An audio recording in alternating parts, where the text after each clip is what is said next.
Resident Evil 6 is so repetitive, it makes you want to fill your ears with power drills. Resident Evil 6 is a textbook example of too many cooks in the kitchen. Jack of all trades, but a master of none. Stilted, awkward, ridiculous, embarrassing. 6 goes full mental, and it's not even a Resident Evil game anymore. Bigger than ever, but not better. Stilted, awkward, ridiculous, embarrassing. Oh, I'm having trouble finding anything I like about this game. This game is so obsessed with action, it would make Michael Bay's catch erectile dysfunction. It's terrible. 4 out of 10. You know, I actually think Resident Evil 6 is a pretty good game.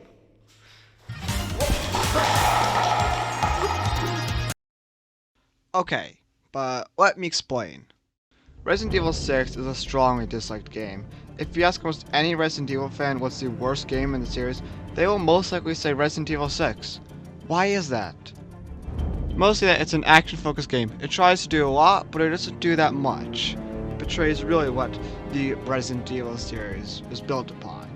But let's do a minor bit of backtracking to find out how we got here.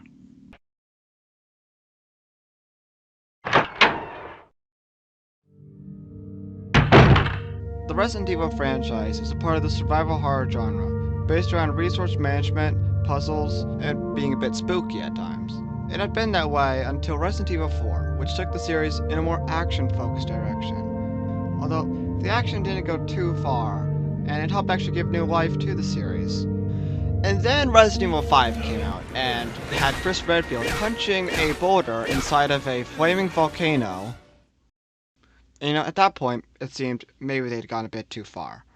But then RE6 comes in and just says, "Hold my non-alcoholic apple juice," in probably the most cliche way possible.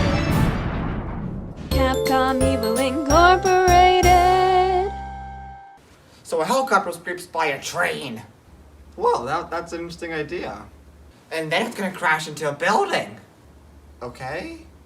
No. There's some zombies under some glass, I guess. How about 4 campaigns? 16 times. Sir, this is insane.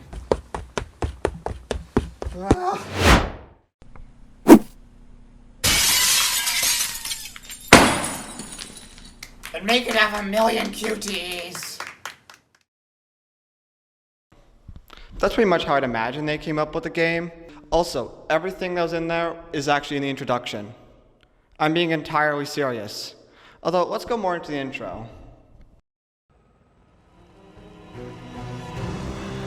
Resident Evil 6 tutorial is like your dad trying to teach you how to drive a car, but he's on non-alcoholic sugar and you just don't know at all what you're doing. And also you're in the Monster Jam Grand Finals with no idea how to drive a car. Which may sound bad, but it's stupidly fun. Oh yes, a random plane crash there, a random explosion there. This is the chaos of this game! But the craziness doesn't stop with the tutorial, because once you figure out the game's mechanics, you'll find one of the most satisfying movement shooters. Resident Evil 6's gameplay is hectic and chaotic. It takes from the base of Resident Evil 4's shoot and stagger enemies and melee finishers, and then it turns the speed way up. Largely, the consistent way to fight enemies is through staggering and doing melee finishers. It is a super satisfying mixture that never gets old. In addition, having both shooting and melee controlled through the mouse makes switching between them simultaneous. In addition, this game has so much enemy variety. The amount is enormous. There's like over 50 of them, and I can't even bother to count what's going on. There are over 20 different types of zombies.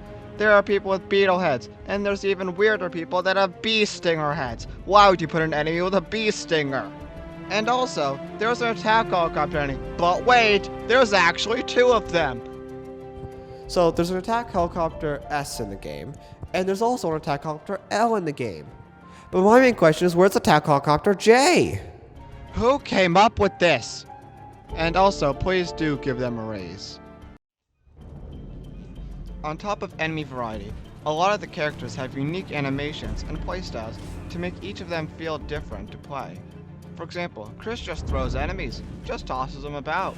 Jake has hand-to-hand combat to fulfill that random thought you had about fisting a zombie to undeath. But I know you've had that thought before.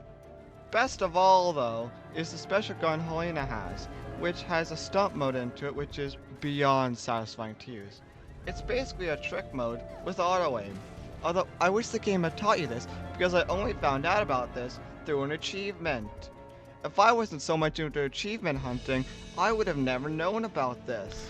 Another basic mechanic that the game doesn't teach you is healing. Most Resident Evil games have a simple healing system, which involves just combining herbs together and just getting general healed. Resident Evil 6 is not too dissimilar, except they use the one key to heal. Ah yes, the perfect key to use for healing, the one key.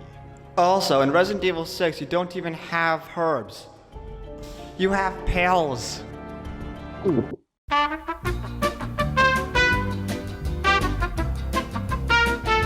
Resident Evil 6's gameplay is super smooth. It feels like a cheesy action movie in the best way possible. It's a type of gameplay you could play for hours, even though it's so simple. I think that's all the gameplay wrapped up. I don't think there's anything else I forgot about. Oh wait, QuickTime events. QuickTime events are a big part of Resident Evil 6's gameplay. I mean, they are practically 40% of it. Normally, a lot of QTs would be a bad thing, but according to the graph I made, if you put beyond 2 my QuickTime events in, the enjoyment just skyrockets. Because there's a bombastic amount of QuickTime events, it just becomes super fun. The game's use of QTEs is honestly on a level of addiction. What we can learn from this is that QTEs are incredible and should be in every single game. I would go as far as to say they're mankind's best invention. We should have QTEs in every single game. So the first story is Leon and Helena's campaign. The campaign starts off in one of the funniest ways possible. You shoot the president. Yep, that's just how Resident Evil 6 opens. Well, to be fair, he was a zombie, but still, more games should open up like this.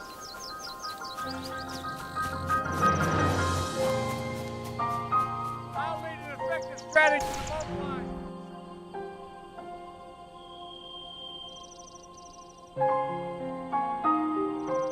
Although, what could have caused the president to die? It's all my fault.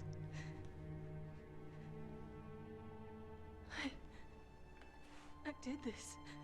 Well, this person has literally just admitted that they were involved with killing the president in some way.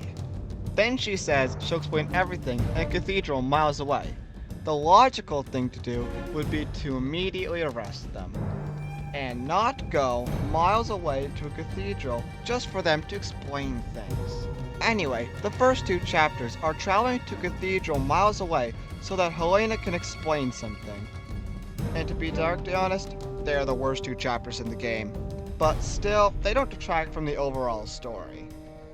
In a subway station, you can find a woman in a train, and if you let her out, she will immediately run into a horde of zombies. Not very intelligent. Triphobia warning, but there's a guy with holes. There's just a lot of holes. He's Holes Man. He's a superhero. His name is Holes. Anyway, once you get past the first 2 campaigns, the game is actually pretty good. Oh wait, I think I'm getting a call from someone. Oh wait, is it the president? No, he's fucking dead. It's Simmons, the National Security Advisor, and also main villain of the game. He's basically here just to monologue about how he didn't kill the president, and you did, which he's not wrong. You literally killed the president, and then fled to a church. Anyway, chapter 3 is exiting the church. Also, Big Shark. Stupid Dumb Big Shark. Stupid Dumb Big Shark are great, and we all love Stupid Big Dumb Shark. Also, that city from earlier got nuked. For the final 2 chapters, it's set in China, in a fictional city called Lanxiang, but it's based off the real-world place Kowloon Walled City. It's a claustrophobic, dense urban environment with a lot of verticality that lends itself really well into gameplay. It has tight corridor building fights, mixed with rooftop battles, and it being so dense naturally leads to a lot of chaos. unrated, I just really want to mention that there's a building in Chapter 4 you go into, which is just filled with a bunch of killer Roombas. There's just a bunch of Roombas in a room, and they're just trying to kill you. Oh God, it's a nightmare. Make it stop. Oh God. Anyway, we catch up with Simmons at the end of Chapter 4. Remember Simmons? Yeah, so he gives an evil monologue and then falls off a train. Although, he randomly turns into a dog. Dog Simmons. The boss fight ends with Simmons' family abandoning him. I forgot to mention, Simmons has like a really powerful family. Although the plot, this is not even relevant to much of the plot. Although when Simmons' family abandons him, he makes one of the funniest faces ever. That I just can't stop laughing at. Why does he make this face? And then he gets grinded to death underneath a train. This game is incredible. Just absolutely incredible. But plot twist, he's not dead. Now he's a T-Rex. Let me repeat myself. He turns into a T-Rex. He turns into a fucking T-Rex. He turns into a T-Rex.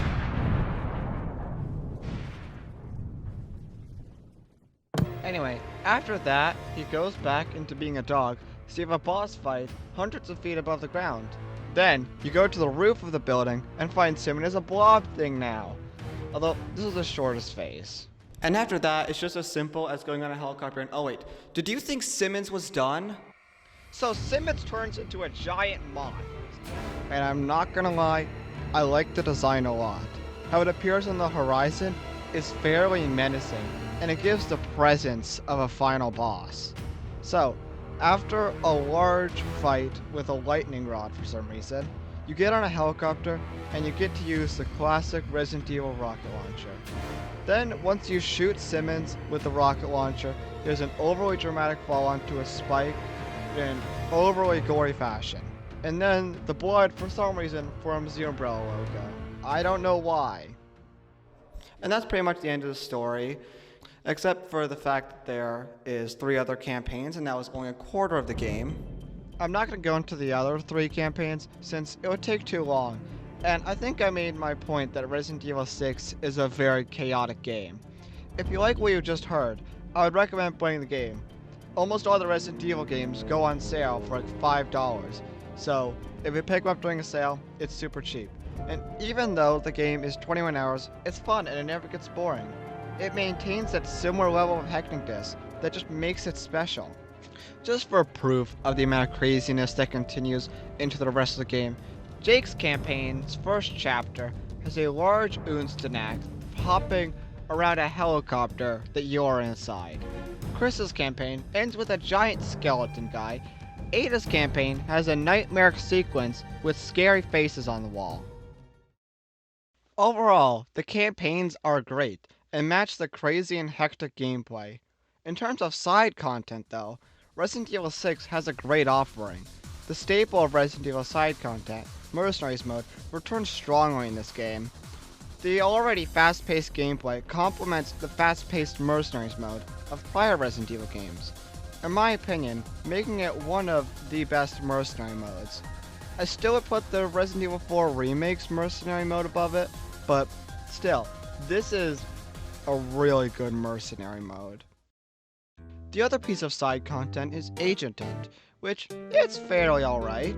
If you've ever wondered what it's like to be a standard video game enemy, this mode fulfills it. You get to truly experience what it's like to be a video game enemy. You get to go into their secret respawn points out of bounds. And also, you die a million times. It's a lot of times you die while playing this mode. Part of the issue is that it's a fast-paced game where enemies don't often have a lot of health. A lot of the time in this mode, you're just dying. Truly, the experience of a video game enemy.